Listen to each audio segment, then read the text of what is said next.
السلام علیکم ناظرین، میں محمد اظہار تلنگانہ نیوز ٹوڈے کی اسپیڈ نیوز میں آپ کا خیر مقدم ہے۔ تلنگانہ میں بعض IAS حکام کے تبادلے، سیکریٹری بورڈ آف انٹرمیڈیٹ بھی تبدیل، چیف سیکریٹری شانتی کماری نے سلسلے میں احکامات جاری کیے۔ دبئی میں ملازمت کا جھانسا، 2 کروڑ لے کر اسکول پرنسپل فرار، آرمور میں واقعہ۔ چلتی بس کا ٹائر نکل گیا، ہنمکنڈے ضلع میں دل خراش حادثہ، ٹائر نکلتے ہی بس سڑک کی ایک جانب آ گئی، بعض مسافرین کے معمولی زخمی ہونے کی اطلاعات۔ اذان دینے کے دوران ریٹائرڈ SSP کو گولی مار دی گئی، شفیع میر کے آخری الفاظ رحم تھے۔ پولیس کا کہنا ہے کہ شفیع میر 2012 میں SSP کے عہدے پر ریٹائرڈ ہوئے تھے۔ انہیں شمالی کشمیر کے ضلع کے شری علاقے کے گنٹ ملا محلے کی مسجد کے اندر گولی ماری گئی۔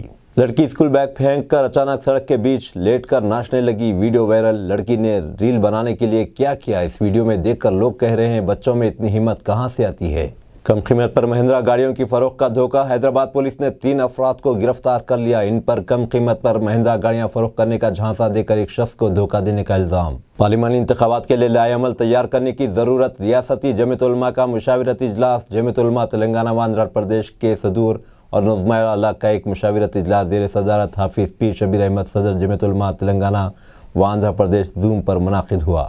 تلنگانہ کے نارائن پیٹ ضلع میں 2 کاروں کے درمیان خوفناک تصادم، 5 افراد ہلاک۔ زخمیوں کو ابتدائی طبی امداد کے لیے سرکاری دواخانہ مکتھل منتقل۔ دونوں کاروں کا تعلق کرناٹک اور مہاراشٹر سے ہے۔ 13 اسرائیلی فوجی ہلاک، تل ابیب میں وزیراعظم نیتن یاہو کے خلاف ہزاروں افراد کا مظاہرہ۔ اسرائیلی فوجیوں کا مارا جانا اس بات کی علامت ہے کہ کئی ہفتوں کی مہمانہ جنگ کے باوجود حماس گروپ کی شدید مزاحمت جاری۔ اپنے آپ کو فلسطینیوں کی جگہ پر رکھ کر دیکھو، باراک اوباما کا ویڈیو وائرل۔ ویڈیو میں اوباما کو سامعین سے تقریر کرتے دکھایا گیا۔ وہ کہہ رہے ہیں کہ فلسطینی عوام کے حق، خودداریت اور انصاف کے حق کو تسلیم کیا جانا چاہیے۔ اپنے آپ کو ان کی جگہ پر رکھو، دنیا کو ان کی آنکھوں سے دیکھو۔ اب دیجیے اظہار اللہ کو اجازت، ملتے ہیں اگلے اسپیڈ نیوز میں۔